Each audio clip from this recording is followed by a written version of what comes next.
présenter un appareil mythique, Nikon F2.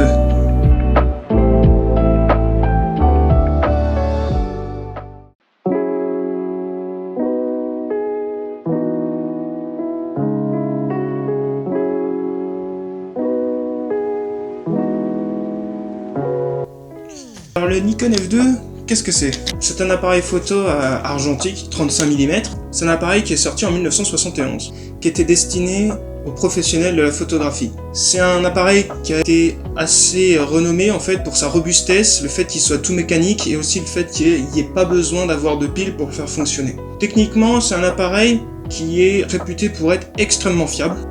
De ce qu'on dit, en tout cas de ce qu'on peut lire, c'est un appareil qui est agréable en fait pour les réparateurs à réparer parce que c'est quelque chose qui est très mécanique.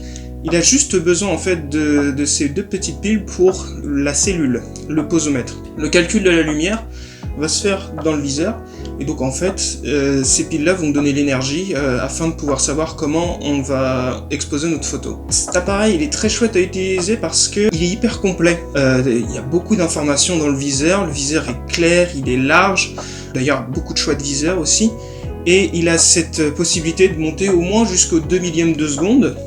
Ça c'est sa vitesse la plus élevée, 2 millièmes, et il a aussi en fait la possibilité d'utiliser le retardateur et de pouvoir avoir des temps d'obturation d'une dizaine de secondes pour faire des photos d'astrophotographie, des étoiles, etc. par exemple.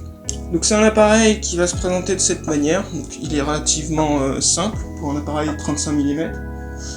Il est beau aussi, il faut le dire. C'est un appareil qui est assez classique dans sa construction. Il va pouvoir accueillir des objectifs pré-AI et AIS. Il représente vraiment ce qui se fait de plus simple en argentique, avec un son de déclenchement qui est quand même très chouette.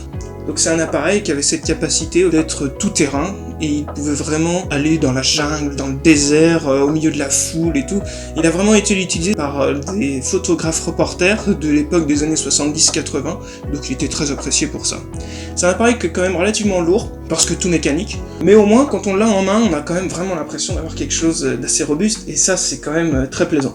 Il a une prise en main qui est un peu étrange. En comparaison, j'ai un Nikon FE qui lui date de 78, simplement la molette de vitesse tombe un petit peu mieux sous les doigts. La molette de vitesse va se trouver vraiment au-dessus, donc on va avoir les chiffres ici, on va la tourner avec les doigts juste un peu plus haut. C'est vrai qu'elle tombe un peu étrangement, un peu haut sur les doigts. Après c'est un appareil photo des années 70, c'est comme ça qu'il a été conçu, et c'est aussi ce qui fait son charme. Il va avoir la possibilité de locker avec une petite molette qu'on va monter ici, de locker l'appareil, et qui permet de ne pas pouvoir déclencher. Ça c'est plutôt pratique. Des fois il arrive que ce soit oublié, genre on marche, on est au téléphone, on tient l'appareil et puis clac, on déclenche sans faire exprès. Personnellement ça m'est déjà arrivé. Là sur cet appareil j'ai un 35 mm 2.8. Donc c'est une optique qui est assez classique, c'est une version AI, elle est très agréable à utiliser, plutôt bien piquée.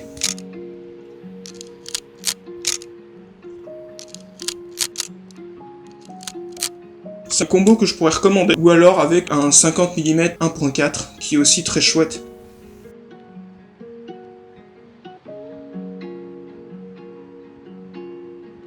Donc cet appareil il a une particularité que j'aime beaucoup, c'est de pouvoir retirer le viseur. Il va venir s'imbriquer sur l'appareil. On va pouvoir viser par le haut, et en photo de rue, ça peut être assez utile et discret. Donc il y a des viseurs adaptés pour ça, à la façon d'un appareil Hasselblad par exemple, ou les relais Flex, Semflame, Mamiya, tous ces appareils qui ont des formats de pellicule un peu plus importants que le 35 mm, donc c'est du 6.6, 6.4, 6.9, 6.7, tout ça. Pour le coup, c'est vraiment très chouette.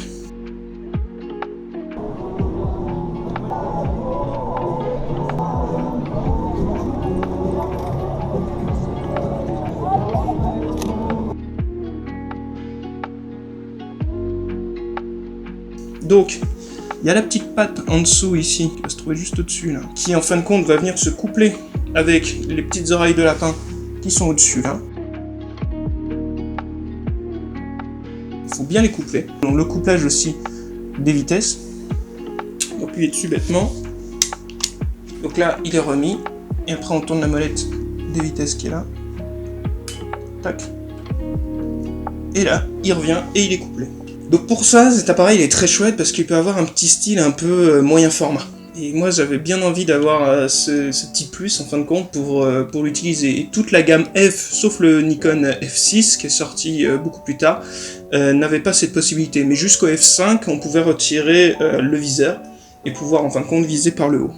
Il a aussi une propriété qui peut être assez sympa, je sais pas trop comment l'utiliser à vrai dire, parce que j'ai pas fait énormément de pellicules avec, c'est la possibilité d'avoir la cellule ici, donc de savoir comment on expose. Après, si on connaît son hyperfocal, ça peut être très utile afin de savoir comment on expose sans forcément avoir besoin de viser directement comme ça. Ça peut être chouette. En tout cas, moi je l'ai jamais encore beaucoup utilisé, je trouve ça un peu étrange à faire, mais bon, c'est une prise en main à avoir.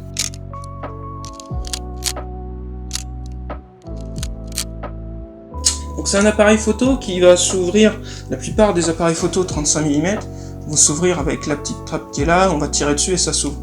Mais lui il est assez ancien et du coup il va s'ouvrir par en dessous. Voilà. Et là on voit le rideau en titane et la possibilité de charger ses pellicules. Tac. Après on retourne la petite manette ici, on ferme et c'est bon.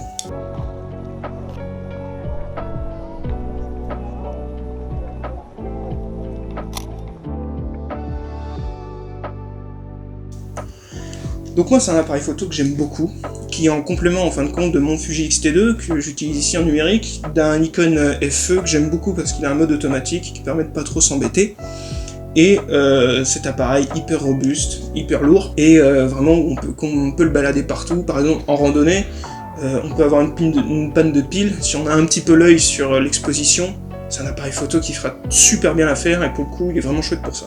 Donc avec le Nikon F2, j'ai réussi à avoir une optique qui est assez emblématique de l'époque, c'est le 50 mm 1.4 Nikon.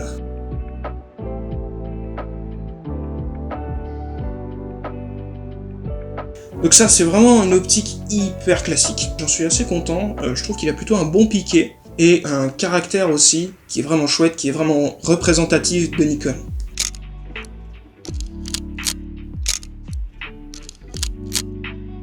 Et donc en complément du 50 1.4, la personne qui m'a vendu les Nikon F2 m'a aussi donné un 105 mm 2.5.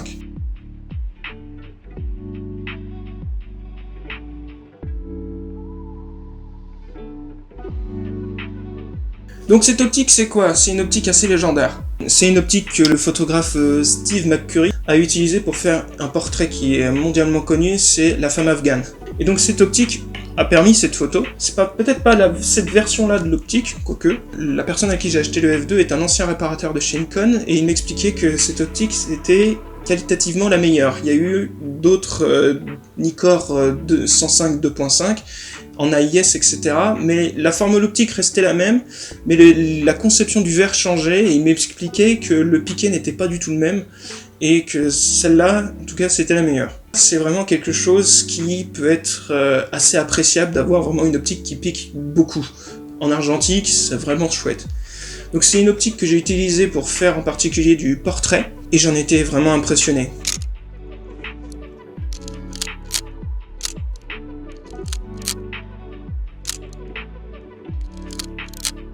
J'ai été étonné d'un truc, c'est la possibilité d'avoir un bokeh tournant. Ça, je m'y attendais pas du tout. Et c'est quelque chose qui est à la mode, mais que je n'aime pas forcément, mais qui là, pour le coup, était assez appréciable.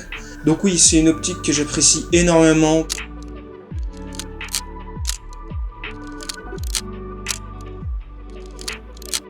C'est une optique que je recommande énormément pour le portrait, et même pour un petit peu de paysage.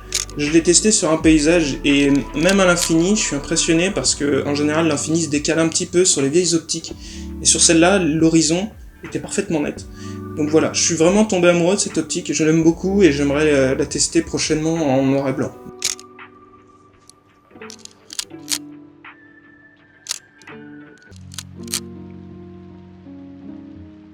Donc voilà, je vous ai parlé un petit peu des optiques que j'utilisais avec le Nikon F2. Qu'est-ce que je pourrais rajouter sur le Nikon F2? Son prix, aujourd'hui, il cote assez cher quand même, parce que c'est un appareil photo qui, parce qu'il est tout mécanique, a cette possibilité en final de fonctionner absolument partout et d'être facilement réparable. Mais aujourd'hui, un beau Nikon F2 dans cet état et en plus en noir, On va peut-être coter autour de minimum 200 sans optique de 100 € jusqu'à 600 € avec une belle optique dessus. Donc, il faut voir ce qu'on a besoin, si un Nikon F2 nous convient, si on souhaite pas plutôt un Nikon F3 ou un Nikon F. Ça dépend de ce qu'on a envie. Aujourd'hui, ce qui est plus à la mode, ça va être le Nikon F3, parce qu'il a un petit peu d'électronique, il est plus facile à utiliser, des modes auto, etc. Le Nikon F2, il est entièrement manuel, donc ça peut être un peu étrange à utiliser. Donc moi je vous recommande le Nikon F2 si vous voulez vous mettre à la photographie argentique. Vous allez vraiment prendre le temps de comprendre comment on compose, comment on fait une photo, comment chaque réglage d'un appareil photo influe sur le résultat final. Et puis surtout prendre le temps de faire de la photographie avec. Donc je recommande vraiment cet appareil, un petit Nikon F2. Et puis voilà, donc à très bientôt dans de nouvelles vidéos pour parler peut-être un peu plus en détail du Nikon FE ou d'un Canon QL que j'ai en ma possession. À très bientôt.